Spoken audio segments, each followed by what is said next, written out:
সচির নন্দন গোড়াবন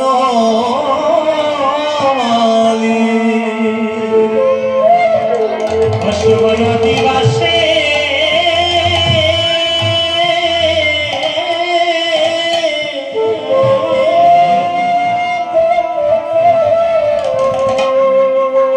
এসো হে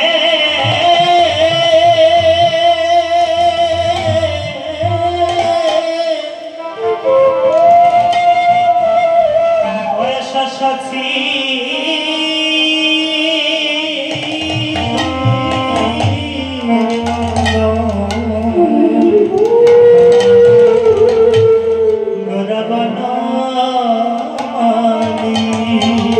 বয়সর দিয়া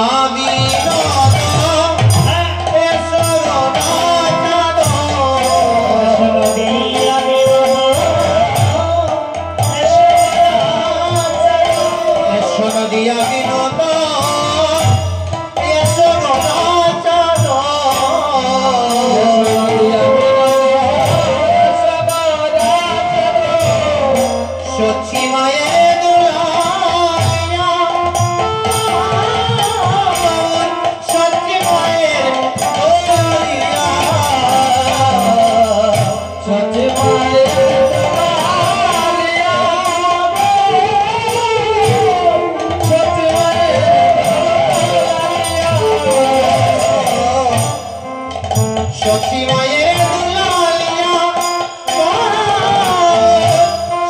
মায়ের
মনি দিজ রাজগে নিজ মনি দিজ রাজ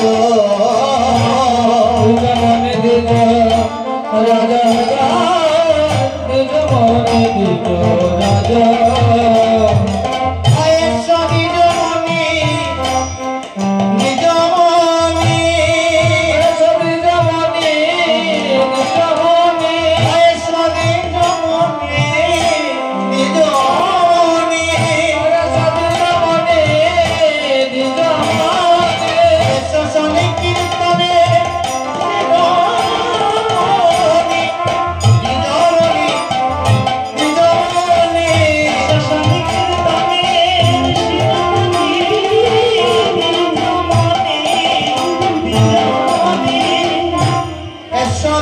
ভাই গৌরনিতা সদতি ভাই গৌরনিতা সদতি ভাই গৌরনিতা সদতি ভাই গৌরনিতা সবৃন্দাবনে কানাই বলাই সদতি ভাই গৌরনিতা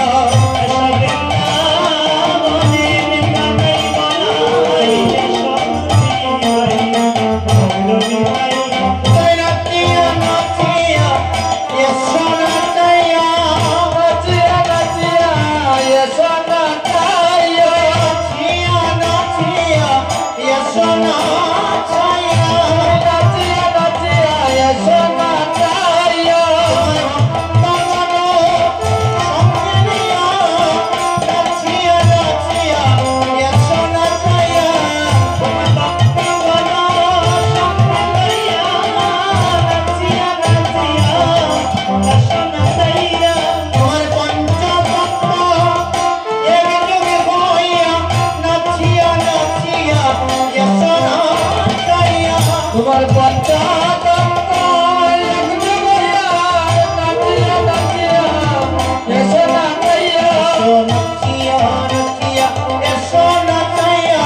Oh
করে গেছে যন্ত্র বাজার গৌর হরে কৃপা করে একবারে সে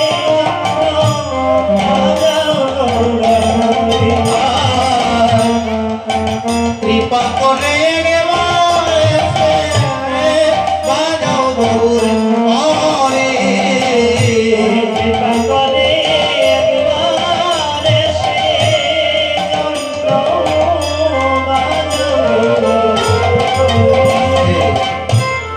মহাজন গৌর ঘড়ির চরণ তলে আকুল প্রাণে কেঁদে বলছে গৌর ঘড়ি এই দেহ যন্ত্রটা যদি তুমি এসে না বাজাও তাহলে এই দেহ যন্ত্র বাজবে না। আজকে এই যে আমরা কীর্তন করতে এসেছি মহাপ্রভু যদি নিজ গুণে কৃপা করে যদি এই দেহ যন্ত্রটাকে না বাজান তাহলে আমরা কীর্তন করতে পারবো না।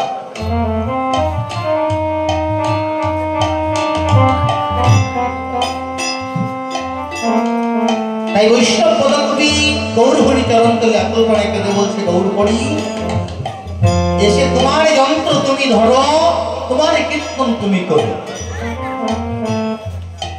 আমি তো উপলক্ষ মাত্র। এই যে দেহটা চলবে এই দেহটাকে তুমি চালালে চলবে তুমি যদি না চালাও দেহটা করছো। তাই আমি তো তোমার কীর্তন করার মতো সামর্থ্য আমার নাই তাই তোমার কীর্তনটা তুমি করো তুমি নেচে তুমি নাচিয়ে নাচাও তুমি নিজে নাচো নেচে আমাকে নাচাও। এই দেহ রথটাকে এই দেহ যন্ত্রটাকে তুমি যদি না বাজাও তাহলে এই দেহ যন্ত্রটা বাজবে না। তাই কি সুন্দর বলেন এসে তোমার যন্ত্র তুমি ধরো এসে তোমার যন্ত্র তুমি ধরো এসে তোমার যন্ত্র তুমি ধরো এসে তোমার যন্ত্র তুমি ধরো এসে তোমার কীর্তন তুমি করো তোমার যন্ত্র তুমি ধরো এসে তোমার কীর্তন তুমি করো তোমার যন্ত্র তুমি ধরো এসে তোমার যন্ত্র তুমি বাজাও তোমার যন্ত্র তুমি বাজাও এসে তোমার যন্ত্র তুমি বাজাও তোমার যন্ত্র তুমি তুমি নাচিয়ে নাচো গাইয়ে গাও তোমার যন্ত্র তুমি বাজাও নাচিয়ে নাচো গাইয়ে গাও তোমার যন্ত্র তুমি বাজাও তোমার যন্ত্র তুমি বাজাও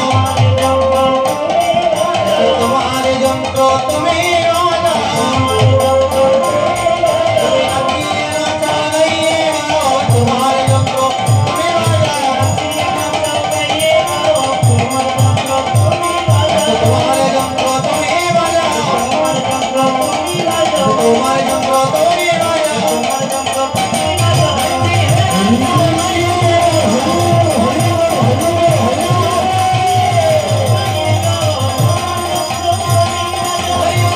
হরি বল হরি বল হরি বল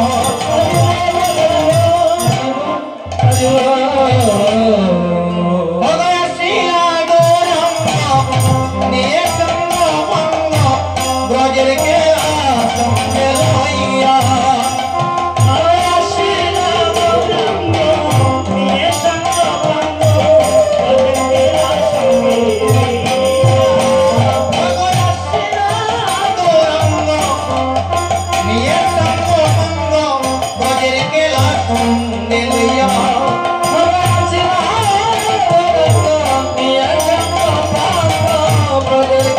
সঙ্গে লইয়া এসে করে শনি কীর্তন সে লীলা শরণ কাদরে আবেশ হইয়া সংকীর্তন শরীর শরণ এসে করে শনি কীর্তন সে লীলা শরণ কাদরে আবেশ হইয়া সংকীর্তন কীর্তন চলিল শরণ কাঁদে অবশ্য করিয়া আরে কাঁদে রে আমার গৌররত, আরে কাঁদে রে আমার গৌররত,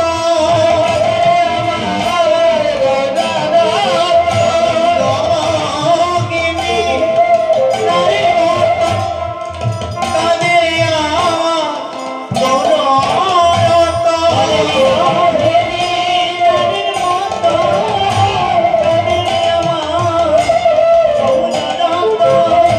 গড়ের কাদায় কত ভক্তি ধরে, অগরার কাদায় কত ভক্তি ধরে, অগরার হাসায় কত মধু ধরে, গড়ের কাদায় কত ভক্তি ধরে। গোলার হাসায়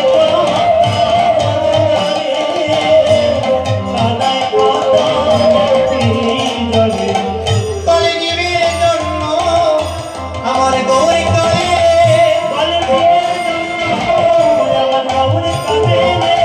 কলিজীবের জন্য আমার গৌরী করে, আমি গৌরী বলে যে কাঁদে কাঁদে, কলিজীবের জন্য আমার গৌরী করে।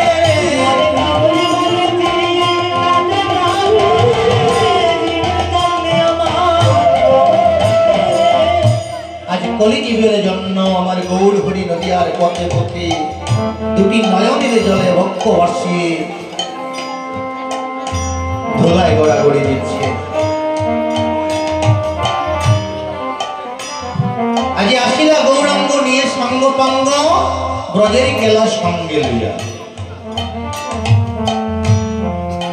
যে ব্রজের খেলা সঙ্গে নিয়ে কেন আসলেন? যে মহাপ্রভু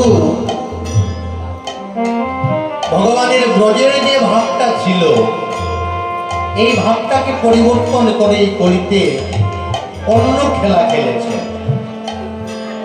ব্রজেও খেলা খেলেছেন, আর এই কলিতে এসে এই কলিতেও একটা খেলা খেলেছেন, কিন্তু খেলাটাকে একটু পাল্টে দিয়েছেন। যে কিভাবে? মানে ব্রজের খেলা কদম তোলা, কাঁধে ছোড়াছড়ি, আর নদের খেলা নাম সংকীর্তন, ধোলায় গোড়াগড়ি, গানে বলে না? তো এই যে খেলার সঙ্গী যারা, এই যে নদের খেলা নাম সংকীর্তন, এই নদীয়াতে এসে এই নাম সংকীর্তনে যে কালকে সম্পূর্ণ দিন রাত্রে যে নাম সংকীর্তন হবে, এই যে খেলাটা খেললেন, এই যে ধুলায় গড়াগড়ি দিলে, এই খেলাটার সঙ্গী কাকে করলেন? ব্রজে যাদেরকে নিয়ে খেলা খেলেছিলেন তাদেরকেই এই কলির খেলার সঙ্গী করে রাখলেন, কাউকে ফেলে আসলেন না। হ্যাঁ, গোবিন্দ যখন এই কলিতে আসলেন,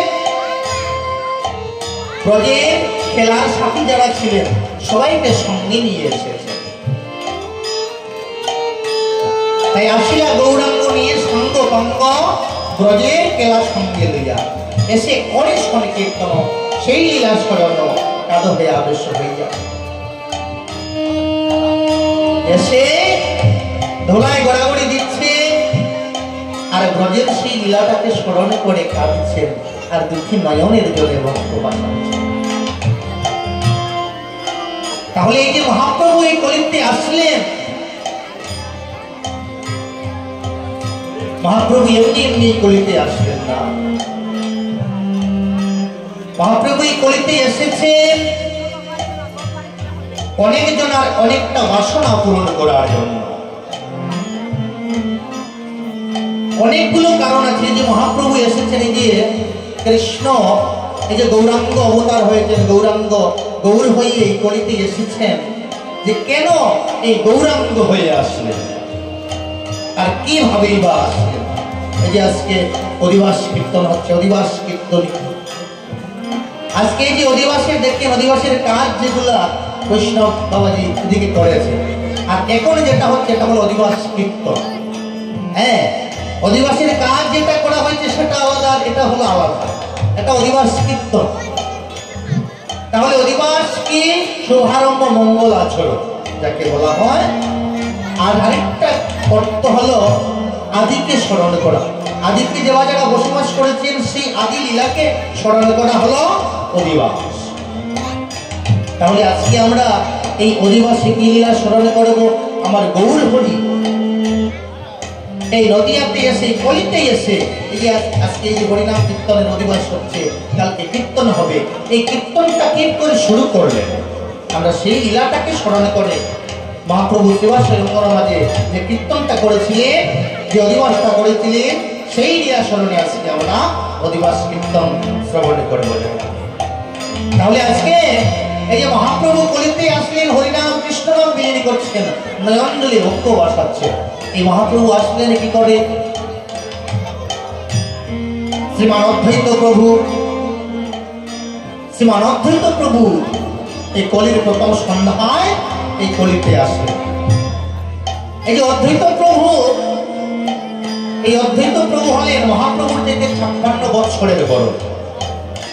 56 বৎসর পূর্বে জন্ম নেন শ্রীমান অদ্বৈত প্রভু। এই অদ্বৈত প্রভু এই কলিতে এসে অদ্বৈত প্রভু এই কলিজীবের দুর্দশা দেখলেন।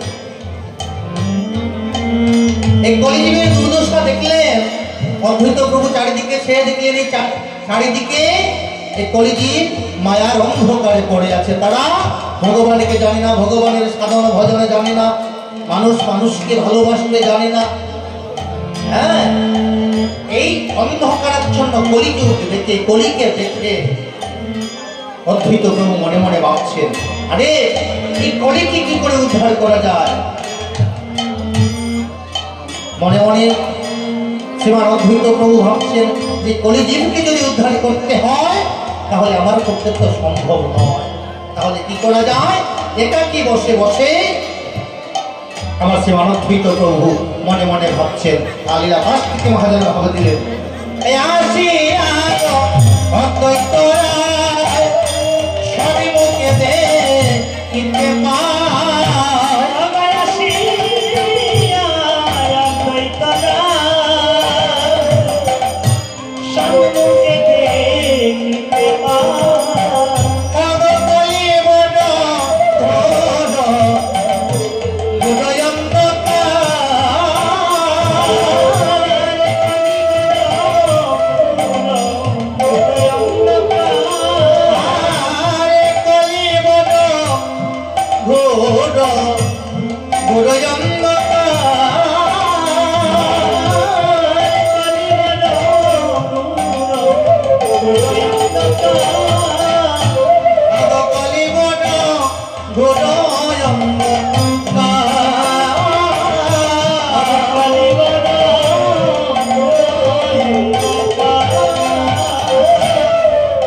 কলিগুরু অন্ধকার দেখে মনে মনে যখন ভাবছে, তখন হঠাৎ করে একজনের পাশে এসে দাঁড়ালেন।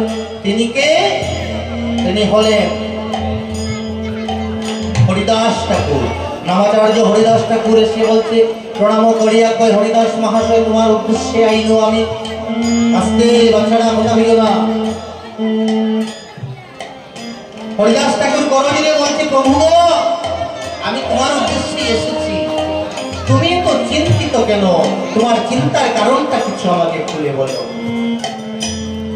তখন হরিদাস ঠাকুরকে বলছে, শ্রীমান অদ্বৈত প্রভু বলছে, হরিদাস তুমি চেয়ে দেখো এই কলিজীব কিভাবে অন্ধকারে পড়ে আছে। এই কলিজীব এরা তো সাধনে জানে না, ভজনে জানে না, আমার ভগবানকেও চেনে না। তাহলে এই কলিজীবের উদ্ধারটা কি করে হবে? তখন দুজনে মিলে যখন আলোচনা করছেন, দেখবেন আমরা যখন চিন্তায় পড়ে যাই, তখন যখন একাকী থাকি, তখন আমাদের চিন্তাটা আরো দ্বিগুণ হয়ে যায়। হ্যাঁ, মাথায় কাজ করে না আমরা চিন্তা করতাম। তখন পাশে যদি একজন মরমী বন্ধু এসে দাঁড়ায়, তাকে যদি মনের কথাটা খুলে বলা যায় তাহলে মনটা কিছু হালকা হয়, চিন্তাটা কিছু হলেও জ্বলে যায়। আর সে যদি কোনো উপায় দিতে পারে চিন্তা কমানোর, তাহলে তো আর হয়ে গেল, চিন্তা কমে গেল। তাই তখন এই হরিদাস ঠাকুর এসে দাঁড়ালেন, তিনি একজন বন্ধু রূপে এসে দাঁড়ালেন। দুজনে মিলে চিন্তাটা ভাগাভাগি করছেন যে এই কলিযুগকে কি করে উদ্ধার করা যায়। তখন মনে মনে ভাবছেন, আরে এই কলিযুগকে তুমিও উদ্ধার করতে পারবে না, আমি উদ্ধার করতে পারবো না। যে কেন? কারণ এই জীবকে যদি উদ্ধার করতে হয় তাহলে অনাদি আদি গোবিন্দ যিনি সর্বকারণের কারণ, সেই গোবিন্দ যদি এই কলিতে না আসে তাহলে এই কলিজীবের উদ্ধার হবে না। যে কেন? ভগবান স্বয়ং যখনই যুগে যুগে যখনই যেখানে ধর্মের নাশ হয়েছে, অধর্ম সৃষ্টি হয়েছে, ভগবান আমার নিজ গুণে কৃপা করে সেখানে গিয়ে অধর্মকে নাশ করেছে আর ধর্মকে রক্ষা করেছেন। হরি বল, হরি হরি হরি।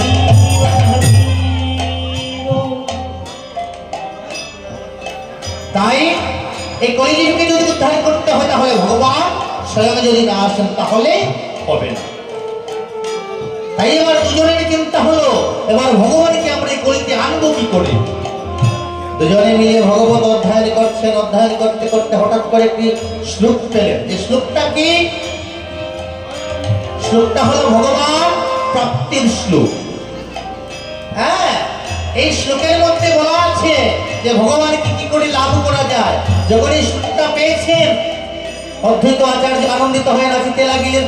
নাচিতে লাগিল, নাচিতে লাগিল, নাচিতে লাগিল, নাচিতে লাগিল, হরি বল, হরি বল বলে নাচিতে লাগিল, হরি বল, হরি বল বলে নাচিতে লাগিল। পেয়েছি পেয়েছি, পেয়েছি পেয়েছি, আমার প্রভুরে আনিবার সূত্র পেয়েছি পেয়েছি, প্রভুরে আনিবার সূত্র পেয়েছি পেয়েছি, আমার প্রভুরে আনিবার সূত্র পেয়েছি পেয়েছি, প্রভুরে আনিবার সূত্র পেয়েছি পেয়েছি, হরে প্রভু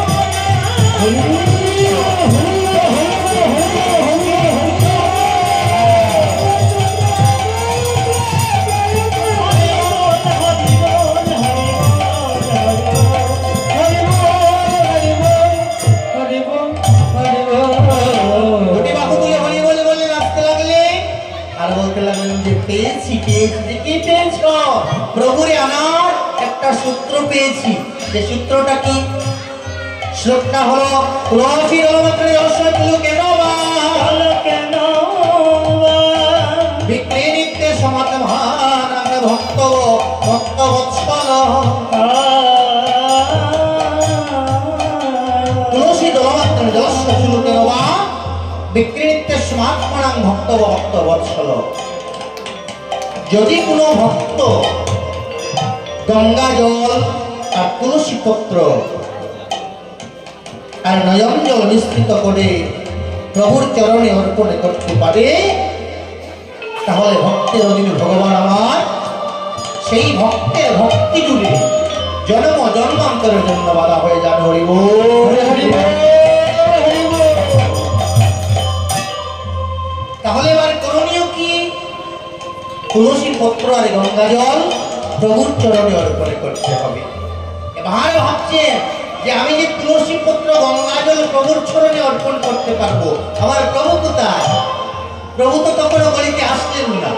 তাহলে প্রভু যখন গলিতে আসলেন না, আমি চরণটা পাবো কোথায় আর তুলসী পত্র জল কোথায় অর্পণ করবো? এই কথা ভেবে শ্রীমান অদ্বৈত আচার্য প্রভু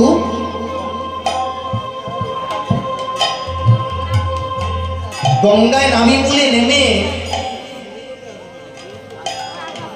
গঙ্গা জল হস্তে নিয়ে একটা তুলসী পত্র হস্তে নিয়ে নিজের মস্তকটাকে প্রভুর চরণ স্বরূপ করলেন। নিজের মস্তকটাকে শিবটাকে প্রভুর চরণ করলেন। তবে নিজের মস্তকে নাতিস বলে তুলসী পত্র আর গঙ্গা জল ঢালছে আর প্রভুকে দুটি বাহু তুলে ডাকতে লাগলেন নয়ন জলে ভাসতে ভাসতে যে প্রভু তুমি একটিবার এসে থেকে যাও, তোমার এই কলিযুগের কি দুর্দশা। দুটি নয়নের জলে বাঁচতে বাঁচতে প্রভুকে ডাকছে, তুমি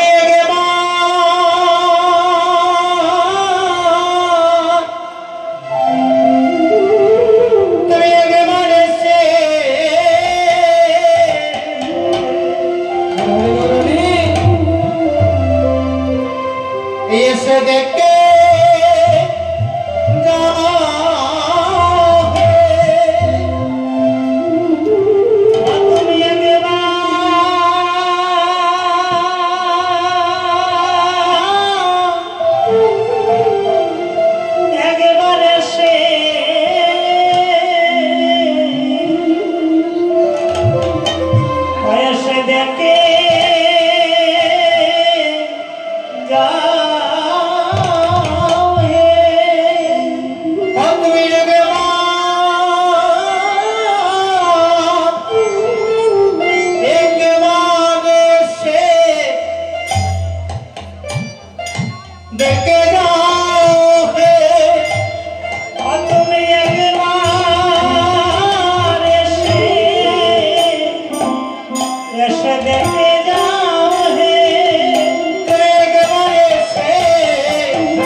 নিজ শিরযন্ত্র করি আরাধে শ্রী ব্রজের হরি অর্থ বলে এসব রচনা অদ্বৈত প্রভুর ডাকে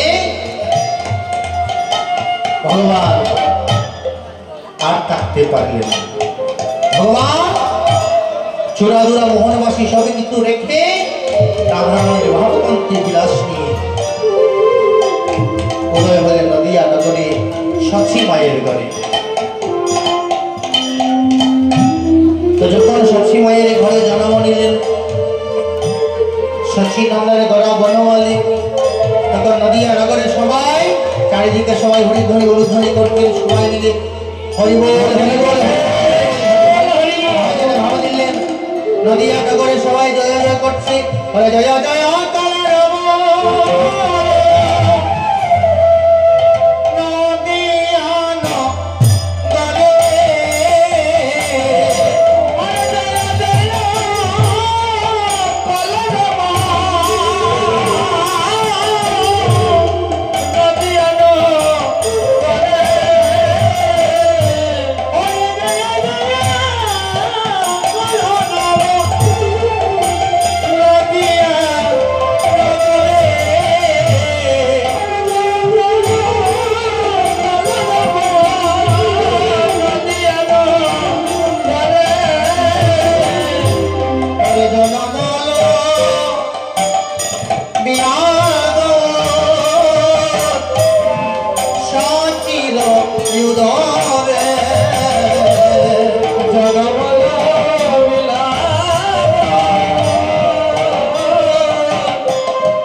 শুভ কনে জনমরিয়া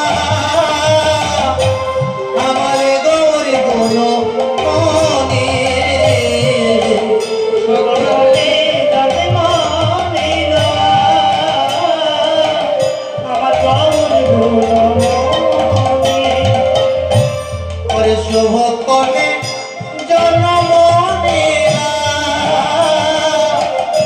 আমার গৌরী গুণ মনে শুভ কনে জনম নীলা আমার গৌরী গুণ মনে গৌরী নদিয়া নগরে উদয় হলো ভগবান নদিয়া নগরে উদয় হলো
মহাজন বলছে নদিয়া ভবনে আজ গৌর হরি উদয় হয়েছে। হ্যাঁ এই যে দেখেন ফাল্গুন ও পূর্ণিমা তিথি নক্ষত্র ফাল্গুনি শুভক্ষণে জন্ম নিলেন আমার গৌরী গুণমণি।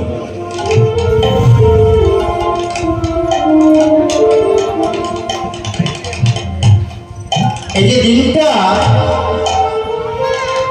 মহাপ্রভু যেই দিনে আবির্ভূত হলেন এই দিনটা জগতের মঙ্গলময় নয়।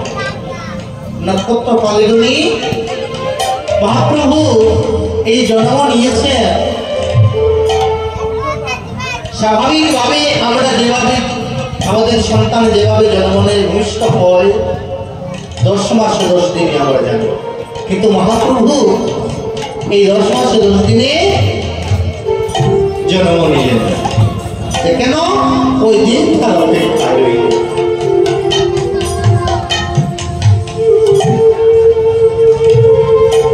তাহলে মহাপ্রভু এই দিনে কেন আসলেন? মহাপ্রভু এই দিনে আসলেন, এই দিনটা অমঙ্গলময়, মঙ্গলজনক নয়। তাই মহাপ্রভু আবির্ভাবে যদি অমঙ্গলময় দিনটা মঙ্গলময় হয়ে যায়, তাই নক্ষত্র ভালো করে দিনে আমার মহাপ্রভু এই ধরাঘাটে আবির্ভূত হলে এটাই হরি বল।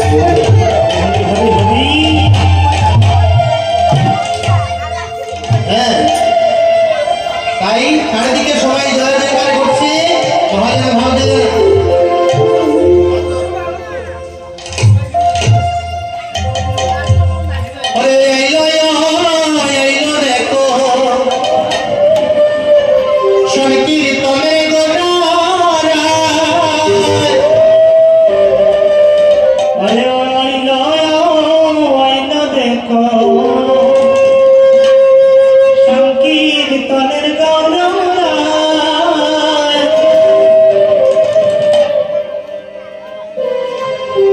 যখন মহাপ্রভু আসলে নামের ধ্বনি, প্রেমের ধ্বনি, মধুর ধ্বনি শোনা যায়। হ্যাঁ,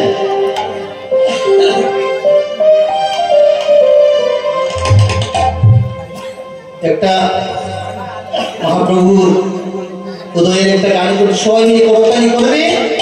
হ্যাঁ, সবাই মিলে করতালি করবেন, একটু ধামাইলের মধ্যে একটা গান করবো।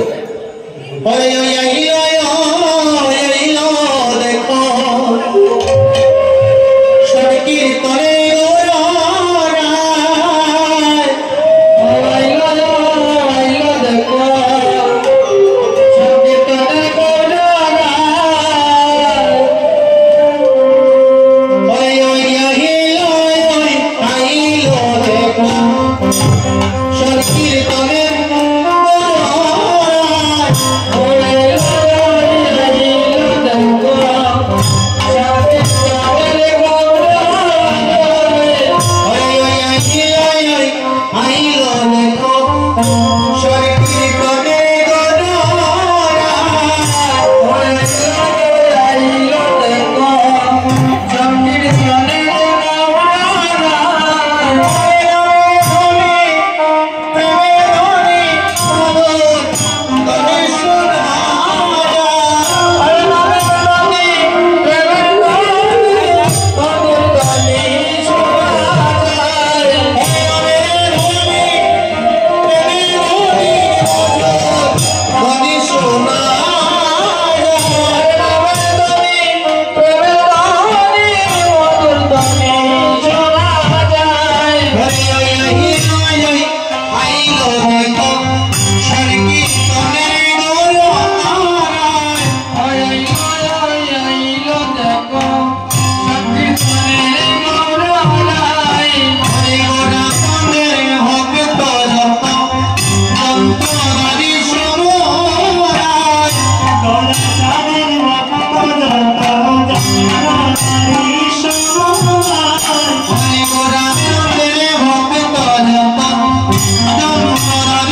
সোনার নদিয়া প্রেমে এসে গেল আমার গৌর হরি যখন আসে, তো গৌর হরি এসে কি করলেন? গৌর হরি শিবাশ্রয় অঙ্গনে যান। শিবাশ্রয় অঙ্গনে সকল সাধুগুরু বৈষ্ণবের আশ্রম হয়ে গেল। সেখানে হরিকথা ভাগবতী কথা আলোচনা হয়, হরি নামগুণ করা হয়, কীর্তন করা হয়। প্রতিদিন সেখানে কীর্তন হয়, ভক্ত সমাগম হয়। হ্যাঁ, আর একদিন ঠিক এইভাবে মহাপ্রভু ভক্তবৃন্দ সঙ্গে নিয়ে সকল পার্শ্বদগণকে সঙ্গে নিয়ে কীর্তন করছেন। আর নদিয়ার নাগরী যারা, গৌর ভাবিনী যারা, তারা মহাপ্রভুর গলে পোড়ানোর জন্য সুগন্ধির ফুলের মালা তৈরি করে এনেছেন। সেই সুগন্ধির ফুলের মালা গৌরী গলে পোড়াচ্ছেন। আবার কেউ কেউ কি করলে সুগন্ধি চন্দন বেটে এনেছে, গৌরাঙ্গে সুগন্ধি চন্দন ছেটাচ্ছে।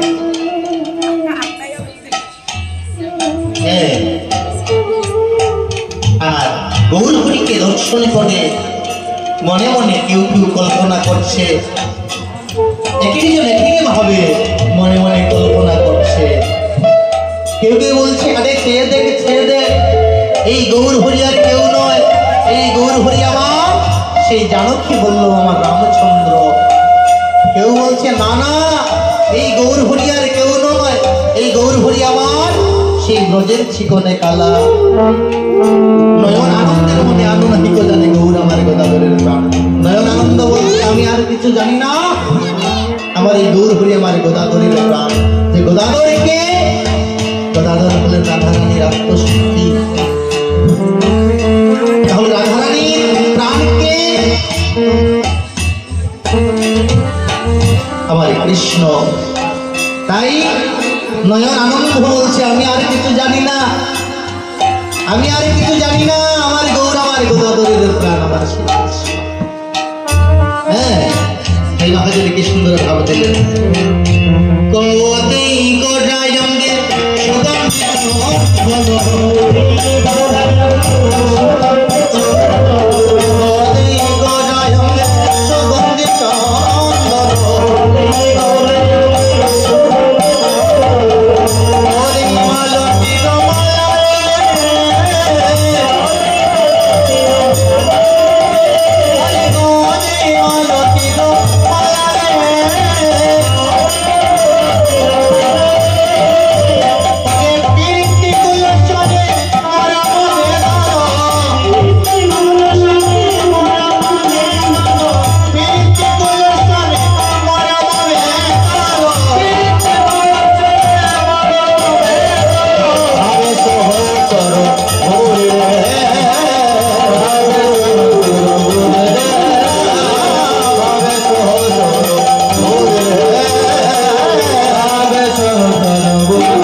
এইভাবে কীর্তনটা চলছে, সবাই কীর্তন আনন্দে মেতে আছে।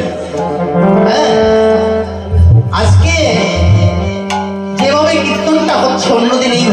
কীর্তন হয় না। যে কিভাবে প্রতিদিনই কীর্তনে আনন্দ হয়। মহাপ্রভু নিজ গুণে কীর্তন করছেন নিজে দাঁড়িয়ে, সেখানে তো কীর্তন ভালোই হবে, সেখানে কি কীর্তনে খারাপ হবে নাকি? সেখানে কীর্তন ভালোই হয়, কিন্তু প্রতিদিনই যে কীর্তনটা হয় আজকের কীর্তনটা যেন আলাদা। যে কেন? কারণ আজকে প্রত্যেকটা যন্ত্র এক তালে বেড়ে গেছে। কুল করতাল, শঙ্খ, ঘণ্টা, প্রত্যেকটা যন্ত্র এক তালে বেড়ে যাচ্ছে। হ্যাঁ, তো যখন এক তালে প্রত্যেকটা যন্ত্র বাজছে তখন আজকের মতো কীর্তন আর এত ভালো হয় না। সবাই বলছে আরে আজকে এত ভালো কীর্তন, আর সবাই আমার গৌরীকে দর্শনে করছে, কীর্তন আনন্দে সবাই পেতে যাচ্ছে। যখন এইভাবে কীর্তন হচ্ছে হঠাৎ করে আমার নিত্যানন্দ প্রভু কে দেখলেন, মহাপ্রভু দুটি নয়ন দিয়ে বাড়ি ধরছে। নিত্যানন্দ প্রভু এসে বলছে, প্রভু তোমার চোখে আজকে এত আনন্দের মাঝখানে তোমার চোখে কেন জল? মহাপ্রভু বলছেন, শ্রীপাদ জানো আমার চোখে কেন জল? শ্রীপাদ আমি এই কলিতে এসেছি যে অদ্বৈত আমাকে ডাকতে ডাকতে 14টি বছর আমার আরাধনা করলেন গঙ্গাজল কলসি দিয়ে গঙ্গায় নেমে। আমি এই নদিয়াতে এসে শান্তিপুরে সেই অদ্বৈতের বাড়িতে এখনো আমি যাইনি। তো কাজ করো, আমরা কাল শুক্রবারে আমরা অদ্বৈত ভুবনে যাব।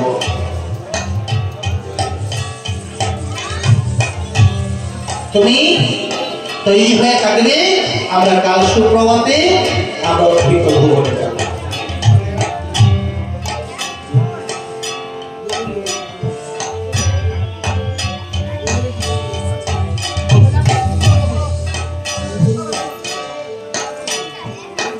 তো কি হয়েছে? এইদিকে আমার মহাপ্রভু নিত্যানন্দ প্রভুকে এই কথাটা বলছেন যে আমরা কাল শুক্রবারে আমরা অদ্বৈত ভুবনে যাব।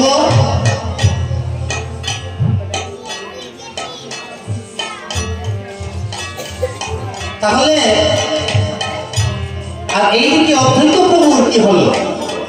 এই যে মহাপ্রভু নিত্যানন্দ প্রভুকে বলছেন, সেই বার্তাটা স্বপ্নের মাধ্যমে শ্রীমান অদ্বৈত প্রভু স্বপ্নের মাধ্যমে পেয়ে গেলেন।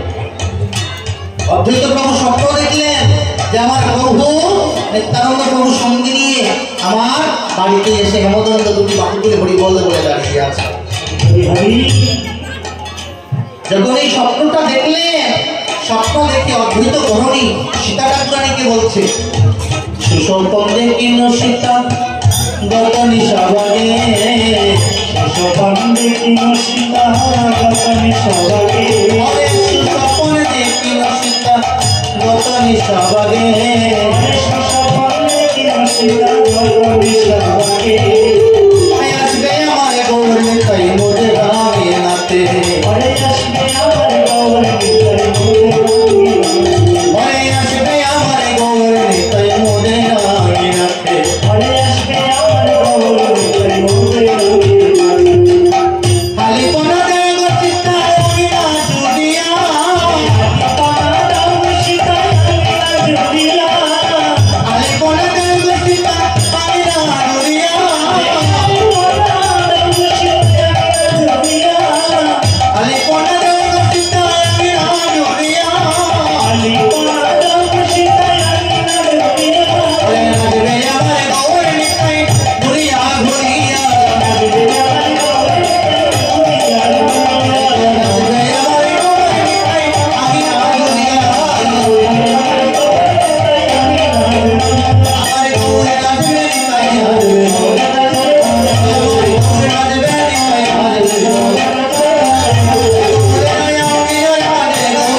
প্রভু অদ্ভুত করুণী সীতা ঠাকুরানীকে বললেন যে সীতা এক কাজ করো, আমি স্বপ্ন দেখেছি আমার গৌরহরি আমাদের আমিনায় আসবে, তুমি আমাদের আমিনাটা ভালো করে আলিপনা দিয়ে সাজিয়ে রাখো, আমার প্রভু এসে সেই আলিপনা জুড়ে নিত্যানন্দ প্রভু সঙ্গে নিয়ে হরিবল বলে নৃত্য করে।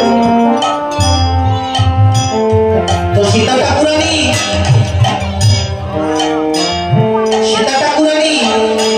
সেই সহধর্মিণী,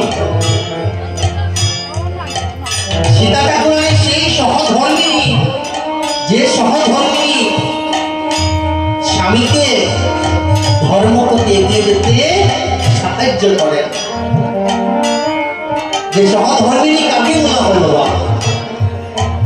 মাত্র সহধর্মিণী কাকে বলা হয়?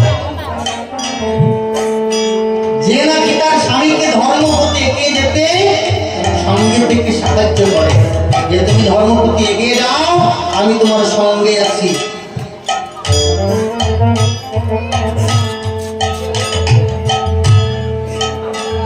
আজকের দিনে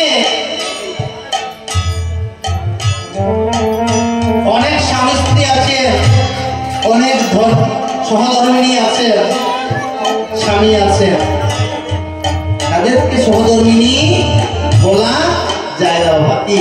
হ্যাঁ, অনেক আছেন মায়েরা, কেউ কষ্ট নেবেন না, অনেক সবাই তো নয়, সকলের মধ্যে একজন থাকেন যিনি বিয়ে করে স্বামীর ঘরে এসেছেন, ঠিক আছে, কিন্তু সহধর্মিণী হতে পারলেন না।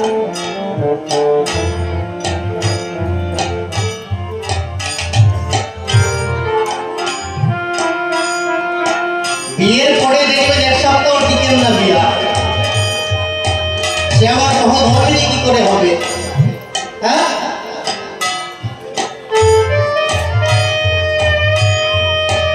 সমাজটা এত অধঃপতনের দিকে যাচ্ছে,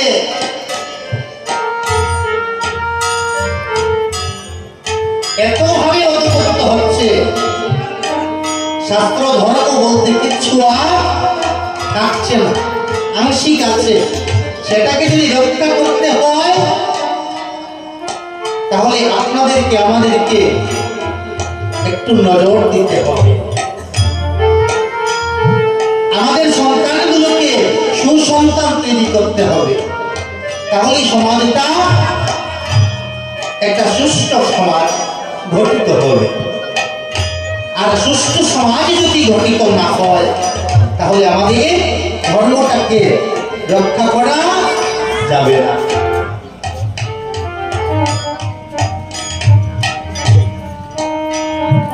আজকে এই যে অদ্বৈত প্রভু বললেন সীতায় কাজ করো, আমি স্বপ্নে দেখেছি আমার প্রভু আমাদের বাড়িতে আসবেন, এই আঙিনাটা তুমি আলিপনা দিয়ে ভালো করে সাজাও। সীতা ঠাকুরানী কি করলেন? ভালো করে আলিপনা দিয়ে আঙিনাটা সাজিয়ে রেখেছে। তাহলে আজকের দিনে কত মায়েরা আছে না, স্বামী যদি বলে ওইটা করে বলে না না আমি পারতাম না, আমি পারতাম না, ওই না নির্ভর। তার মধ্যে যদি পুরানা কোনো রাগ যদি থাকে, যত কিছু, হ্যাঁ, মোবাইল যদি রিচার্জ থাকে আগে মোবাইল রিচার্জ করে দেও, নাহলে আমি তোমার কাম করতে পারতাম না, কইবানি। তাহলে এই যে দেখেন সীতা ঠাকুরানী এমন একজন সহধর্মিণী, স্বামীকে ধর্ম প্রতি এগিয়ে যেতে সাহায্য করছেন। স্বামীর কথা অনুযায়ী ঠিক সেইভাবে আইনাটা আলিপনা দিয়ে সাজিয়েছেন। অপরদিন সুপ্রভাতে স্বপ্ন অনুযায়ী ঠিক সেইভাবে আমার মহাপ্রভু যদি হেমনন্দ বাহু তুলে নিত্যানন্দ প্রভু সঙ্গে নিয়ে গেটের মধ্যেই দাঁড়িয়ে আছেন। হরি বলে বলে অদ্বৈত প্রভু নিদ্রা ভঙ্গ করে যখন এই দৃশ্যখানা দেখলেন, প্রেমানন্দে মাতাওয়ানা হইয়ে হরি বল বলে ওরে নাচিতে লাগিল,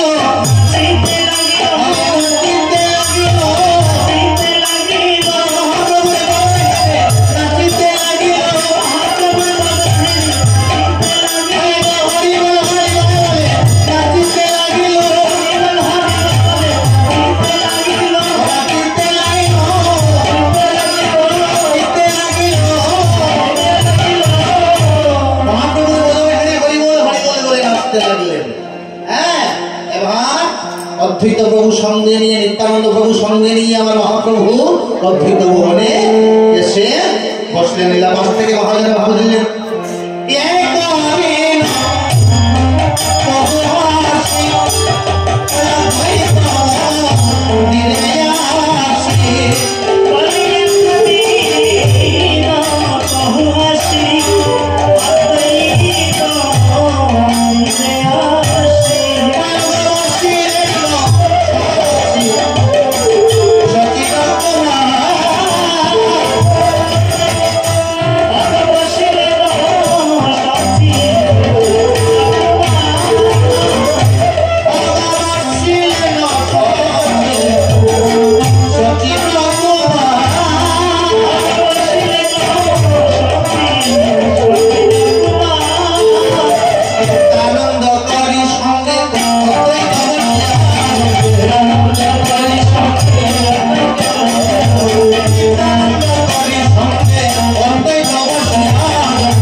তোমরা এই যে মহোৎসবের বিচার করছো,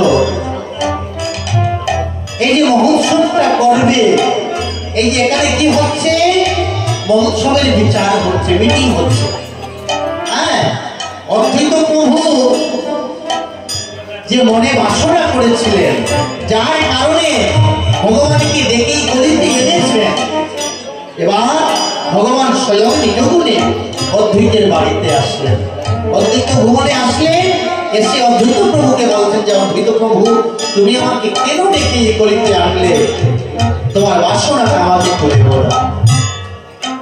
তখন অদ্বৈত প্রভু নিজের মনের কথাটা খুলে বললেন যে প্রভু, আমার মনের এই বাসনা তুমি নিজগুণে কৃপা করে এই কলি জীবকে তুমি উদ্ধার করে তরি নিয়ে যাও।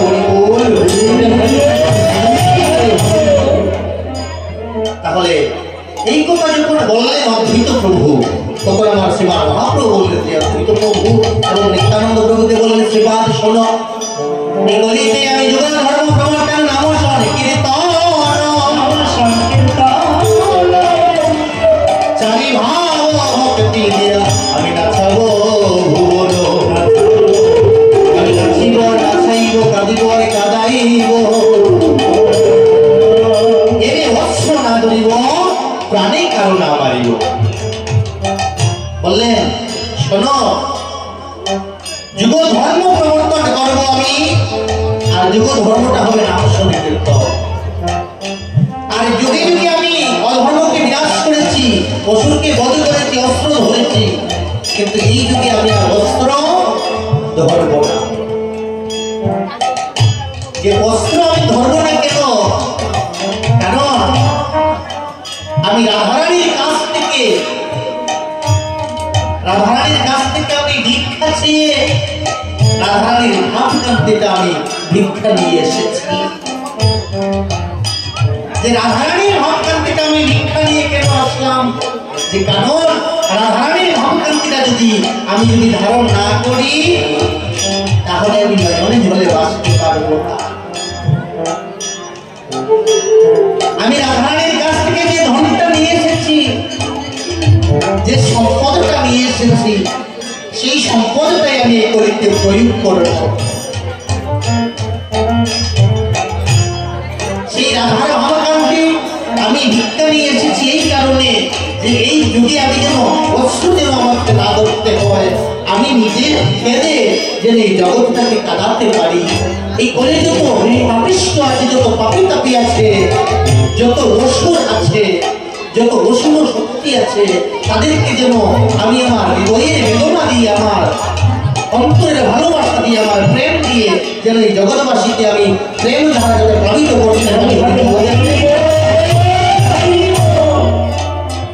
তাহলে আমি রাধারানীর কাছ থেকে তো প্রেম নিয়ে আসলাম এই জগৎটাকে প্লাবিত করার জন্য। তাহলে আমি অস্ত্র আর কেন ধরবো? আমার তো অস্ত্র ধরার প্রয়োজনীয়তা নাই, তাই আমি কলিযুগে আমি অস্ত্র ধরবো না। আমি আমার প্রেম ধারা জগৎবাসীকে আমি প্রেম ধারণ করে উদ্ধার করে নিয়ে যাবো। যখন এই কথা বলতে তখন সীতা ঠাকুরানী এসে গণদিনে বলছে, তোমরা কি আলোচনা করছো, আমাকে একটু শোনাও। কেন? সীতা ঠাকুরানী বলছে, প্রভু তোমরা এই যে নাম সংকীর্তনটা করবে, আমি এই কীর্তনে তোমাদের এই কাজে আমি সহযোগিতা করতে চাই, আমি এই কাজে আমি অংশ নিতে চাই। তাহলে একজন মা যদি একজন স্বামীকে এইভাবে যদি ভক্তি করতে এগিয়ে দেয়, সেই তো সহধর্মিনী। হ্যাঁ, আজকের দিনে সবার কথা বলছি না, এই যে আশ্রমটা সাজানো হয়েছে আজকে কীর্তন হবে বলে, আমার কৃষ্ণ ভক্ত বাবারা দাদারা সবাই অত্যন্ত পরিশ্রম করেছেন এই এলাকার সবাই। তো যারা যারা এসেছেন সবাই বলবে না, একজন মা দেখবেন সকলের মধ্যে একজন থাকবে যে তাড়াতাড়ি এই বাড়িতে হালকা খাবো তাই না। হ্যাঁ, তাহলে একজন স্বামী যদি এই কীর্তনে যদি একটু সাহায্য করতে চায়, তাকে বাধা দেওয়া মানে কি? ধর্মপথে তাকে বাধা দেওয়া। সে ধর্ম করতে যাচ্ছে, সাধন করতে যাচ্ছে, ভজন করতে যাচ্ছে, সেটা সাধনের অঙ্গ নয়, সেটা ভজনের অঙ্গ নয়। তাহলে একজন বাবা এই সেবা সম্পর্কে এসে হরিনাম কীর্তনের জন্য একটু কাজ করবে, একটু অর্জন করবে, কিছু পূর্ণ অর্জন করতে চায়। সেই স্ত্রী যদি সেই বাবাকে যদি আটকে ফেলে যে না না যেগুলো দেওয়া লাগতো না, আসুন তো তারা তো আসুন, খুবর বাড়িতে তার প্রশ্ন করে যেটু তারা আসুন নাকি, তাহলে কি করে হলো? তাকে ধর্মপথে যেতে বাধা দেওয়া হলো। তাহলে তিনি সহধর্মিনী নন। একজন স্ত্রী হতে পারবেন কিন্তু সহধর্মিনী হবেন না। আজ সীতা ঠাকুরানী এগিয়ে এসে বলছেন যে আমাকে কিছু শোনাও, আমার যদি কিছু করতে হয় আমি করবো, আমায় করতে ইচ্ছুক, আমি এই কাজে সহায়তা করতে চাই, অংশ নিতে চাই। যখন এই কথা বলছেন আনন্দিত হলেন মহাপ্রভু, বললেন তার শুনি আনন্দ মানে মহোৎসবের গ্লানে কহে কিছু শশীনন্দন। শশীনন্দন গোড়াবনমালী বলছেন, তাহলে শুনো শুনো ঠাকুরানী সীতা বৈষ্ণবয়া মিয়া হেলা, শোনো ঠাকুরানী সীতা বৈষ্ণবয়া মিয়া হেলা,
তোমরা কৃপা করে আগমন করো।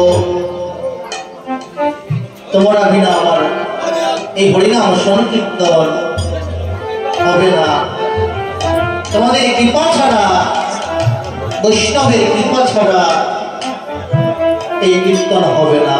তাই সর্বপ্রথমে তোমরা বৈষ্ণব কৃপা করে আগমন করে, কৃপা করে এসে আমাদের সংকল্পিত হরিনাম সংকীর্তন তোমরা সুষ্ঠুভাবে করে দিয়ে দাও। তোমরা দৃষ্টি করি করো সমাপন।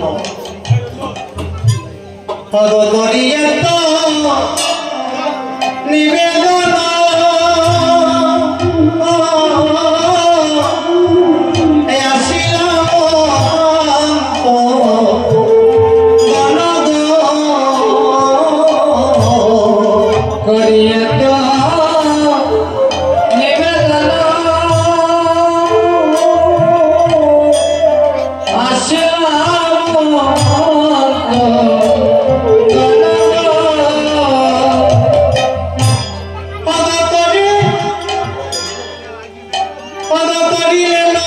কীর্তন কীর্তনের দিবাস অনেক দিলেন কীর্তনে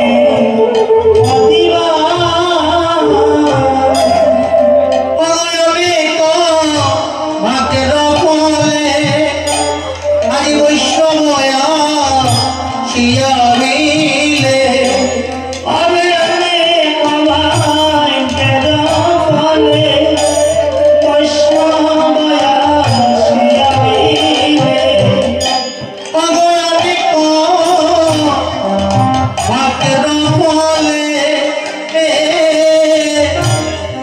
বৈষ্ণব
কৃষ্ণ চৈতন্য সকল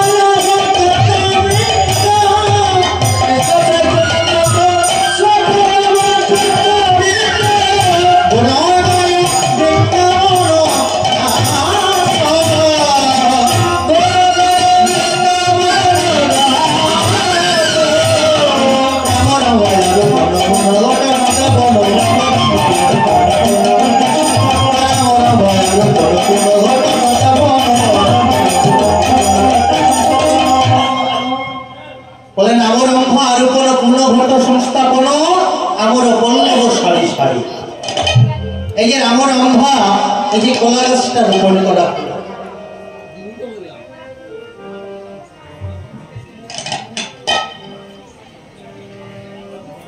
এই যে কলা গাছটা রোপণ করা হলো, এই কলা গাছটাকে কেন রোপণ করা হলো? এই কলা গাছ কেন আমাদের এই সনাতন ধর্মের প্রত্যেকটা মঙ্গল কাজে কেন ব্যবহৃত হয়?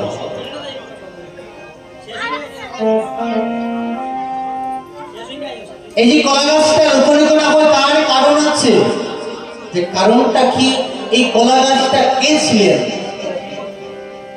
এই কলা গাছ অভিশপ্ত হয়ে কলা গাছ, এই কলা গাছটা কে ছিলেন? একজন অর্পণ মুনির কন্যা ছিলেন এই কলা গাছ।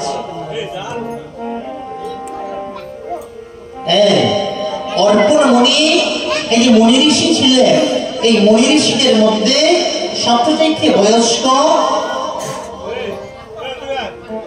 সবাই ওনাকে মান দান করেন, সবাই শ্রদ্ধা জ্ঞাপন করেন। অর্পণ মুনি, সেই অর্পণ মুনির কন্যা হলেন এই কলা গাছ। তো এই যে অর্পণ মুনি ঋষি, এই যে অর্পণ মুনির কন্যা, এই কন্যার স্বভাবটা মোটেও ভালো ছিল। যে স্বভাবটা কি? তিনি কোথায় কোথায় ঝগড়া করতেন, তিনি কোথায় কোথায় এমন ভাবে ঝগড়া করতেন সেটা সহ্য করার মতো নয়। হ্যাঁ, তখন যখন এই অর্পণ মুনি কন্যাকারী যখন বড় হয়ে গেলেন, তখন দুর্বাসা মুনি, যত মুনি আছেন, যত ঋষি আছে, সকলের চাইতে বেশি রাগ আর দুর্বাসা মুনির, আমরা সবাই জানি। এই যে দুর্বাসা মুনি, এই দুর্বাসা মুনির মতো ক্রোধ আর কারো না।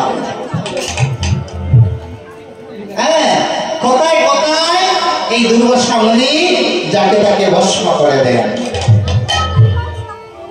তো এই যে দুর্বাসা মুনি, এই দুর্বাসা মুনি এসে সেই মুনির কন্যাকে বিবাহ করার জন্য প্রস্তাব দিলেন অর্পণ মুনির কাছে। যখন সেই প্রস্তাবটা দিলেন, যখন এই প্রস্তাবখানা দিলেন, তখন অর্পণ মুনি করজোড়ে বলছে দুর্বাসা মুনিকে যে মণিবর, মণিবর, তুমি কি জানো না আমার এই কন্যার স্বভাবটা না? তোমার তো সবই জানা। আমার এই কন্যাখানাকে নিয়ে তুমি তো সংসারে করতে পারবে না, তোমার সাধনে বাধা আসবে, কারণ তুমি তো মণিবর। মনির আচরণ কি? মনির আচরণটাই হলো সাধন করা, যোগ সাধন করা।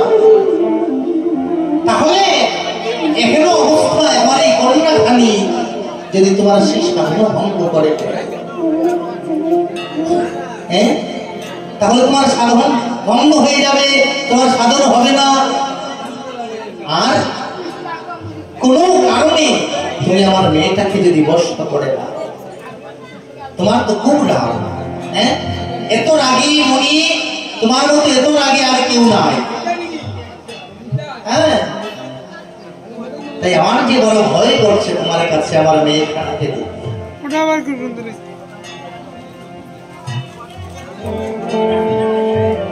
তখন কোনো কিছুতেই আর হলো না। দুর্বাসা মুনির কথায় দুর্বাসা মুনির সাথে বিবাহ বন্ধনে আবদ্ধ হলো সেই অর্পণ মুনির কন্যা।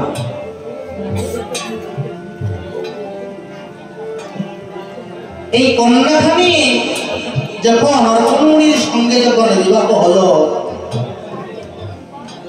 অনেক দিনে যেতে যেতে হঠাৎ করে একদিন দুজনে ঝগড়া বাঁধলো।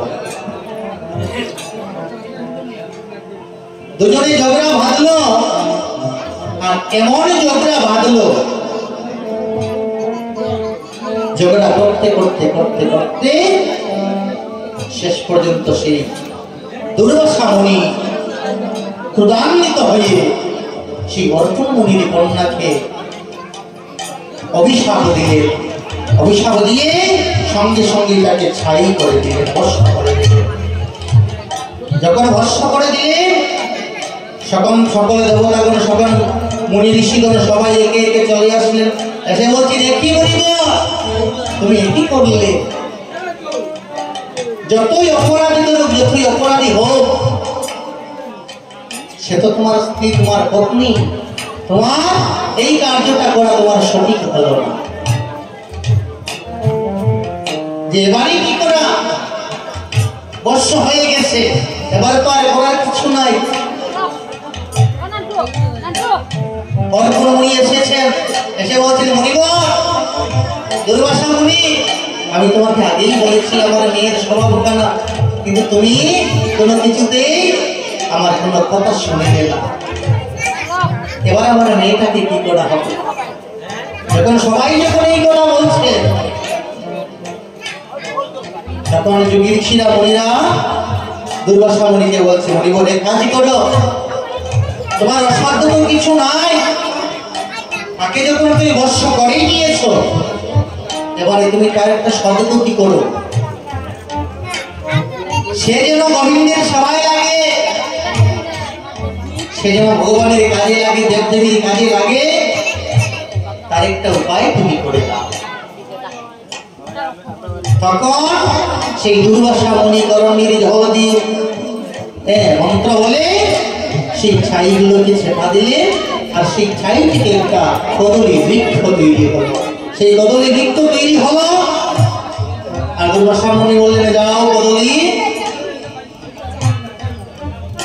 তোমার সেই ঝগড়ার কারণে, তোমার সেই কুণ্ডলের কারণে, আর আমার সেই ক্রোধের কারণে তোমার জীবনটা নাশ হয়ে গেল। আমি তোমাকে ছাই করে দিলাম, কিন্তু আজকে থেকে আমি তোমাকে আশীর্বাদ করলাম, তুমি কদলী বৃক্ষ রূপে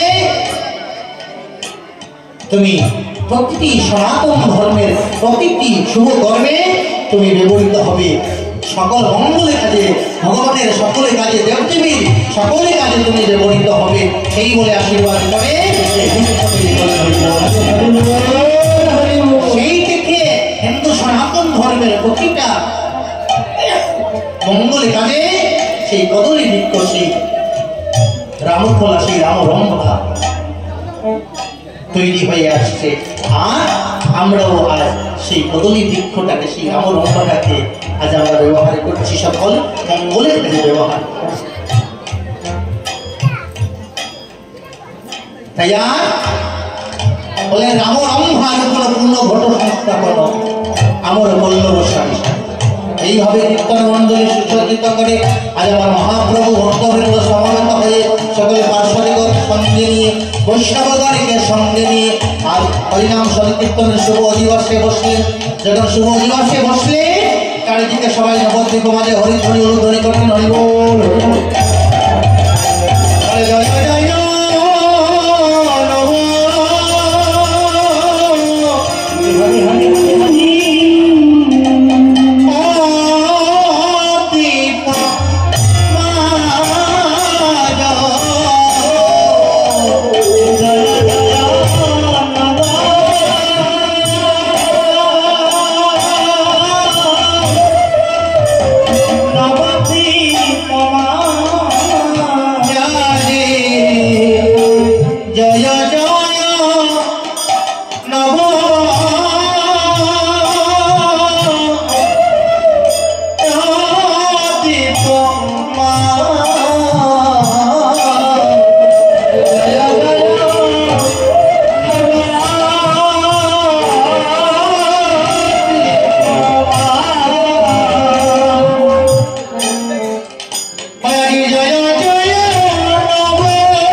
সাজাগো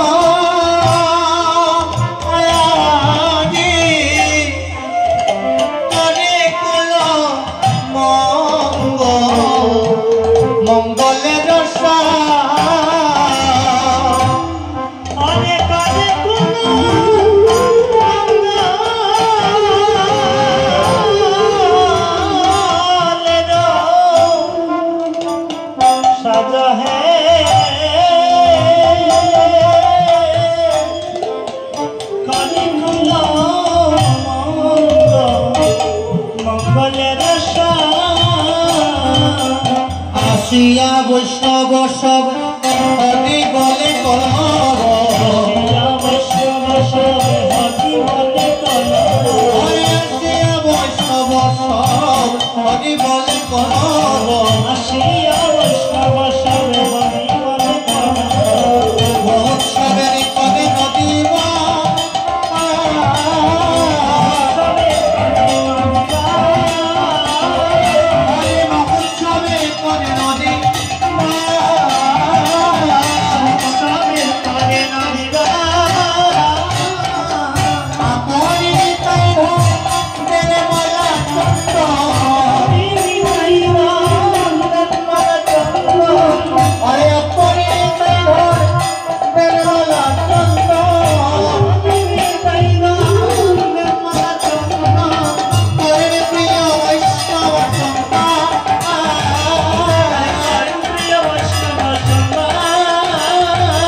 আজি আপনি নিতাই ধন দেন মালা চন্দনে করেন প্রিয় বৈষ্ণব সম্পাস। নিত্যানন্দ প্রভু কি করছেন? নিত্যানন্দ প্রভু নিজ গুণে যেবার যারা ভক্তবৃন্দ আসছেন এই সেবাসঙ্গনে সকল ভক্তবৃন্দকে সকল বৈষ্ণবগণকে স্বাগতম জানাচ্ছে এই সেবাসঙ্গনে আর মালা চন্দনে পড়াচ্ছে। এই কাজটা নিত্যানন্দ প্রভুকে দেওয়া হলো। মহাপ্রভু নিত্যানন্দ প্রভুকে বললেন যে শ্রীপাদ শোনো শ্রীপাদ, আমি তোমার জন্য একটা কাজ রেখেছি, যে কাজটা এই জগতে তুমি ছাড়া আর কেউ করতে পারবে না। যে কাজটা কি? যে বললেন যে তুমি এই সংসারের মধ্যে এমন একজন যার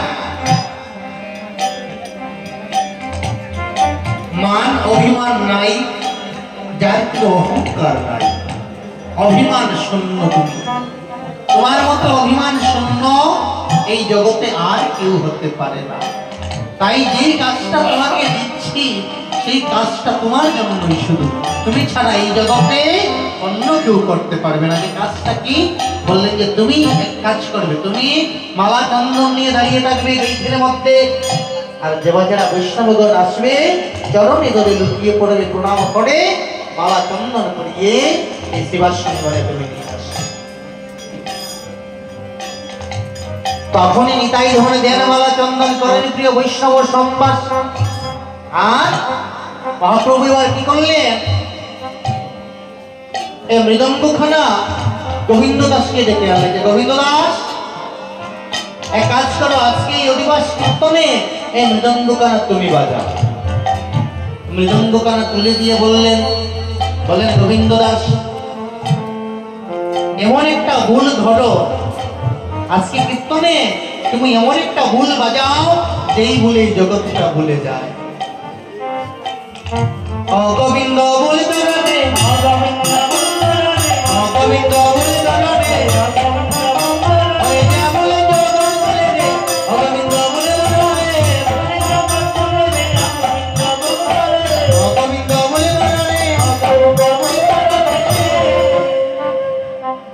গোবিন্দ দাস এমন একটা ভুল ধরো যেই ভুলে জগৎটা ভুলে যায়। এবার গোবিন্দ দাস কি করলেন? গোবিন্দ মৃদঙ্গ লইয়া বাজায় খাতা লইয়া, গোবিন্দ মৃদঙ্গ লইয়া বাজায় খাতা লইয়া, গোবিন্দ মৃদঙ্গ লইয়া বাজায় খাতা লইয়া, থুইয়া থুইয়া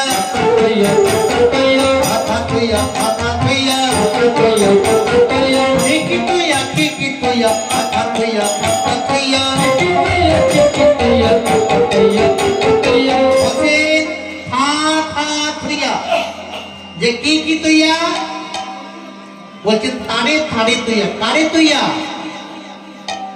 বলে হিংসা নিন্দা কই তুই তুইয়া আতা তুইয়া তুইয়া হিংসা নিন্দা কই তুই তুইয়া হিংসা নিন্দা কই তুই তুইয়া আতা তুইয়া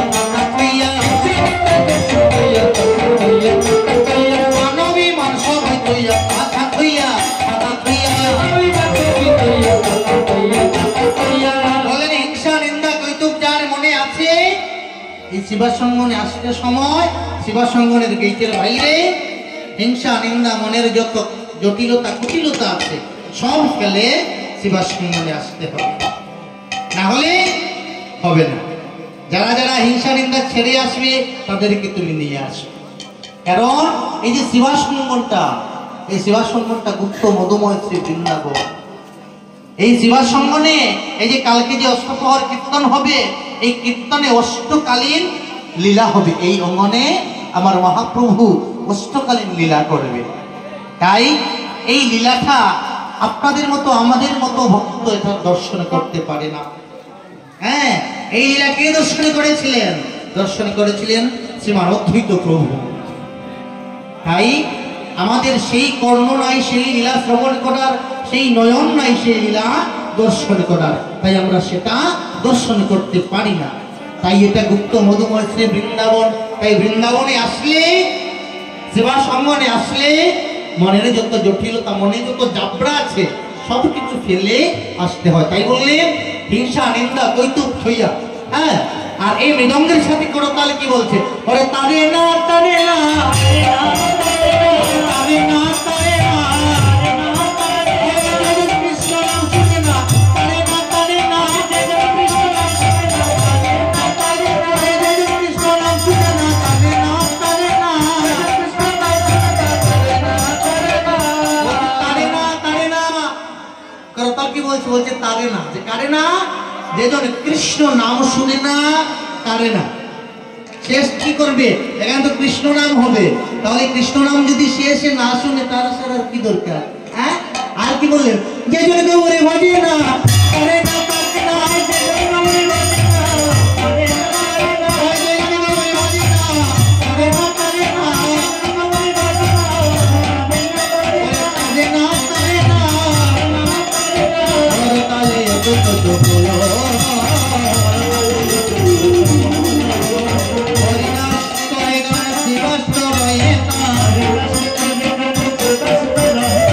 হরিদাস করে গান শিবাস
পরিবাস কীর্তনের শেষ প্রান্তে এসে সকলে মিলে একটু হরিনাম কীর্তন করব। সবাই দুটি বাহু তুলে করতালি করবেন, করতালি করে আমাদের সঙ্গে একটু নাম কীর্তন করবেন। নাম কীর্তনের মাধ্যমে আমরা আজকের শুভ দিবস কীর্তন সমাপ্তি করব। সবাই মিলে সবাই একটু বাহু তুলবে আর সবাই করতালি করবেন। হরে কৃষ্ণ হরে কৃষ্ণ কৃষ্ণ কৃষ্ণ হরে হরে হরে রাম হরে রাম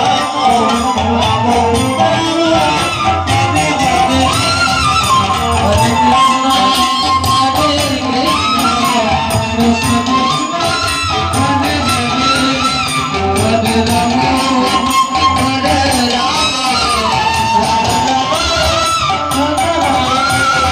হরে কৃষ্ণ কৃষ্ণ কৃষ্ণ হরে হরে হরে রাম হরে রাম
हरि हर